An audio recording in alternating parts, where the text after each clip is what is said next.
Bonjour tout le monde, bienvenue dans cette vidéo dans laquelle parler des temps du récit. D'abord, qu'est-ce qu'un récit? Le récit est une histoire que l'on raconte souvent dans le temps passé. Quels sont les temps utilisés dans un récit? Alors les temps les plus souvent utilisés sont l'imparfait et le passé simple. Nous allons voir maintenant l'utilité de chaque temps. L'imparfait, quand est-ce qu'on utilise l'imparfait? Et quand est-ce qu'on utilise le passé simple? Commençons d'abord par le temps, l'imparfait de l'indicatif. Alors on utilise l'imparfait pour indiquer le cadre ou bien l'arrière-plan de l'histoire.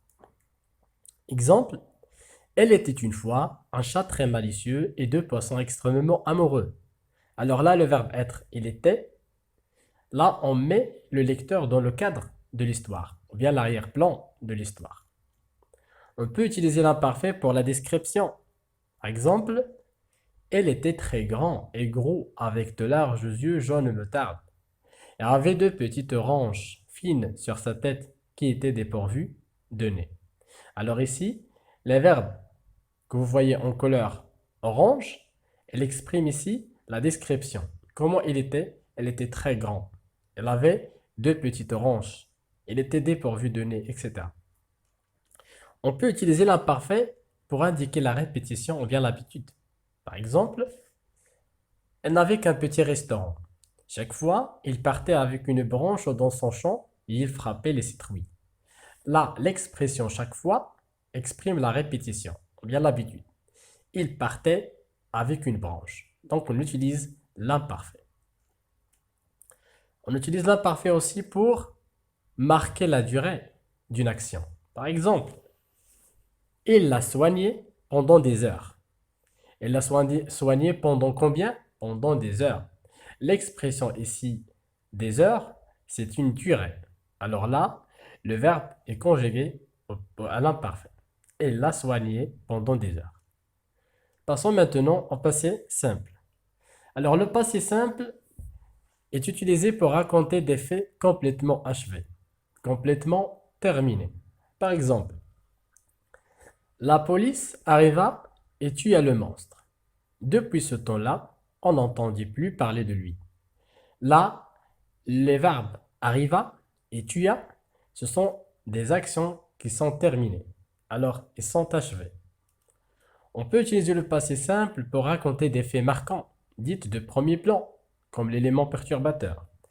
Par exemple, un jour, un jeune enfant passa par là, tenant un biberon dans ses mains.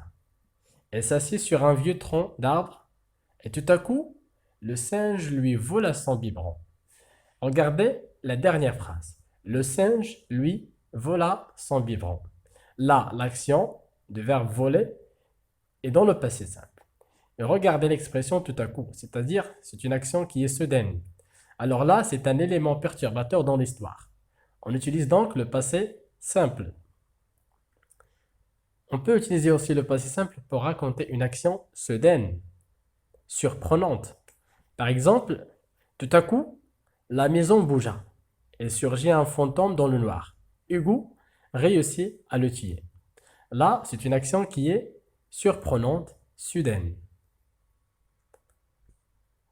On utilise le passé simple aussi pour raconter des faits successifs.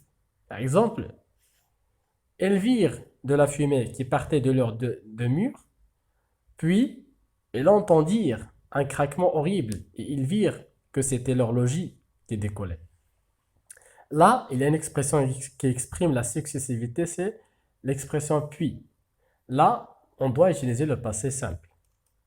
Donc, un récapitulatif, on utilise l'imparfait pour indiquer le cadre ou les faits dits de l'arrière-plan, pour raconter des actions qui se répètent, pour décrire une personne ou une chose, pour raconter des actions qui durent. Le passé simple, c'est pour indiquer des faits complètement achevés, pour raconter des faits marquants, dits de premier plan, et pour raconter une action soudaine, ou bien pour raconter des actions successives. Alors merci d'avoir regardé cette vidéo et à très bientôt.